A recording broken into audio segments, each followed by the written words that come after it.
The only sounds were the ticking of the wall clock and the soft rhythm of my own breath. I sat at the kitchen table in the lamplight, the dishes long since put away, the children settled into sleep. Across from me, my husband turned the pages of his Bible the way he did every night.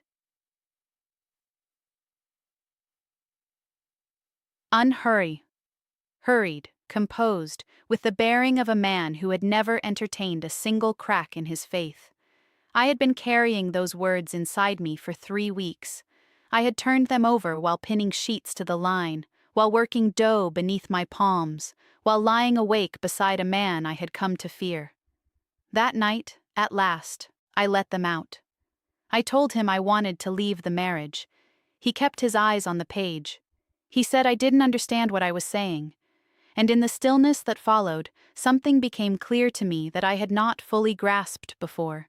The leaving itself would not be the hardest thing. The hardest thing would be that everyone who mattered, my parents, my siblings, my bishop, my children, every person who had ever known my name, would look at him and then look at me and believe he was right. I grew up Old Order Amish, in a tight-woven community where the rules were never posted anywhere and yet were known by everyone completely. I left several years ago, and what I carry from that life is a weight I spent a long time learning to set down. This is a story I held inside for longer than I should have. Let me tell you what divorce actually means in the Amish world, because whatever you are picturing, set it aside. In mainstream American life, divorce is devastating. No one would argue otherwise. It is costly and complicated, and it fractures people in ways that take years to mend. But it exists. It is recognized. There are courts and lawyers and forms and timelines. People survive it and go on to rebuild. In the Old Order Amish world, none of that framework exists. And I do not mean divorce is uncommon or looked down upon. I mean the Ordnung, the unwritten code that reaches into every corner of Amish life, does not hold a place for the concept. The church has no ceremony for it. The bishop has no protocol.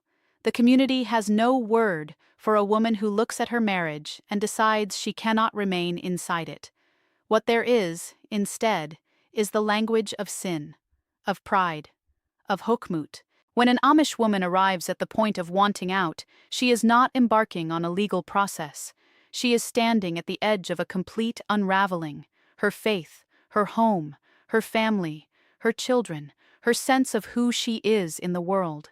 Every thread of it woven together and attached to one man, one vow, one bishop's authority over her life. I need you to hold that before I go any further. I married young. That was expected. In my community, school ended after 8th grade, and after that, your life became physical and purposeful in a different way. Learning to cook and sew and manage a household.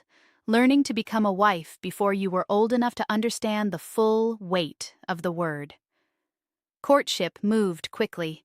A handful of community singings, a few Sunday evening visits, and the assumption of where things were heading was already shared by everyone, but sometimes you.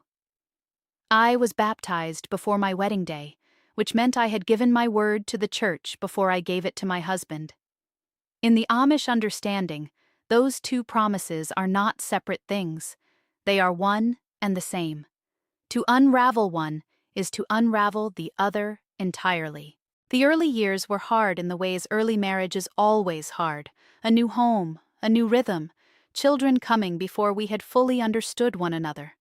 I told myself what every young Amish wife learns to tell herself, that this is what submission looks like from the inside.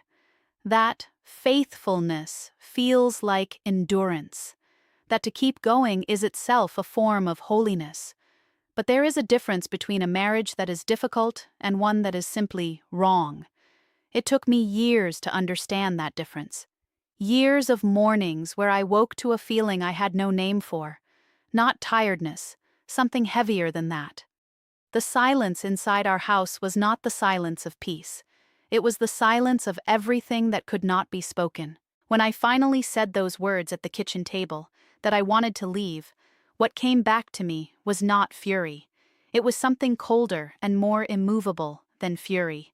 It was the certainty of a man who understood precisely what the community had placed in his hands. The first thing that happens when an Amish woman says she wants to end her marriage is that the church closes in around her.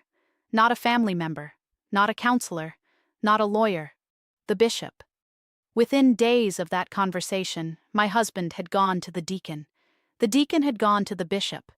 And the bishop arrived at our home to sit across from both of us, not to ask what I had experienced, not to make space for what I might say, but to walk me back to my vows. There is something that runs beneath the Ordnung like a current, never stated directly but always present. A wife yields, a husband leads. The bishop did not say those words. He didn't need to. The entire visit said them. The way he turned to my husband first. The way my answers were received with a patient kind of tolerance. The way the whole conversation was shaped not around whether I was safe or suffering, but around whether I was being faithful. He said, every marriage moves through seasons of difficulty. He said the vow had been spoken before God. He said we would pray together and trust that God would soften what felt hard. I nodded. I had been nodding my whole life, but somewhere underneath that nod, something had already shifted. Something low and still and fixed in place, like a stone beneath moving water. A woman I had grown up alongside had been in a similar place 2 years before me. The details of her situation were different, but the shape of it was the same. She told me about it once, quietly, in her pantry while we were putting up preserves. She said she had gone to her bishop and asked him what a woman was supposed to do when her marriage was turning her into someone she no longer recognized. He had looked at her with great kindness, she said, and told her to pray harder to become who God had made her to be. She set a jar on the shelf. She didn't look at me. She said she had stayed, and that she had stopped asking that question because she could not survive hearing that answer again. I carried what she told me for a long time, because the thing that is hardest to explain to anyone outside the community is that what she described was not cruelty in any form that anyone inside it would recognize. The bishop was not a cruel man. My husband was not a cruel man. Not in any way the community had language for. The harm was not in any single person. It was in the structure itself. It was in a framework that had no interior room for a woman's experience of her own life to be treated as something that mattered. Now, here is what most people don't know about Amish divorce. It does happen, quietly, rarely, and at a cost that is almost impossible to describe.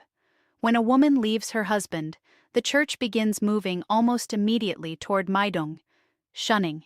If she has been baptized, and most women are baptized before they marry, the shunning is complete. Her family cannot sit at her table.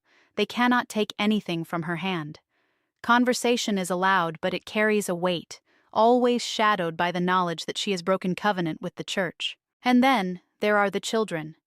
This is the part that undoes people when they first hear it. In the Amish world, children belong to the community.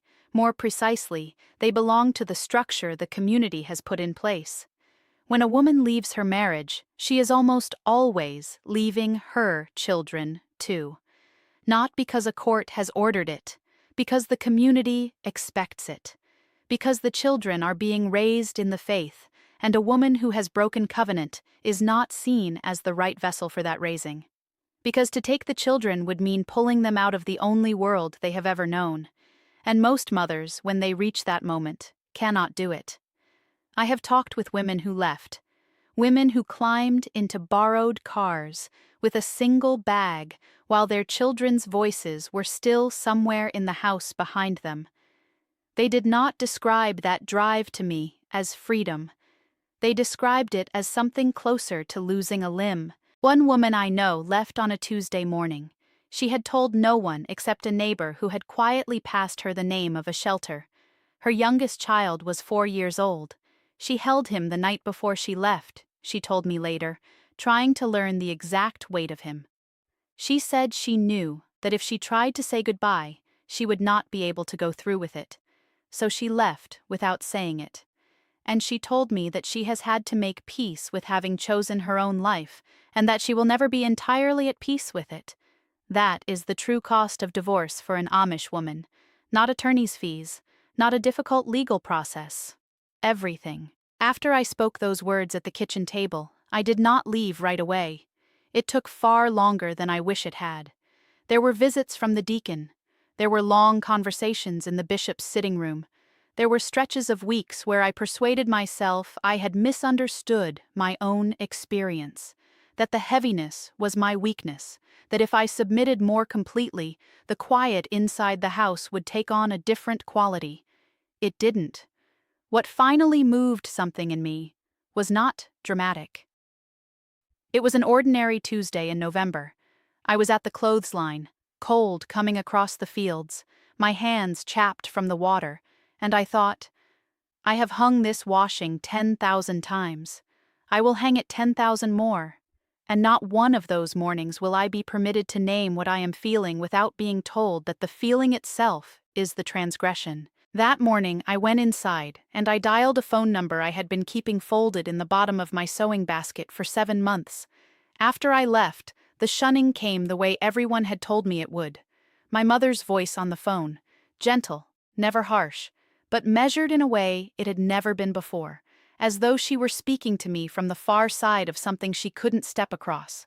My sister's letters, warm but careful, filled with the word pray in places where other words belonged. My father's door still opened to me, just barely, just enough to remind me of the fullness of what stood on the other side of it. In therapy, years later, I came to understand something I have returned to almost every day since. A system does not need to use violence to cause harm. It only needs to make certain experiences impossible to name. If a woman cannot name what she is living through, she cannot ask for help. If she cannot ask for help, she cannot leave. If she cannot leave, the system stays intact.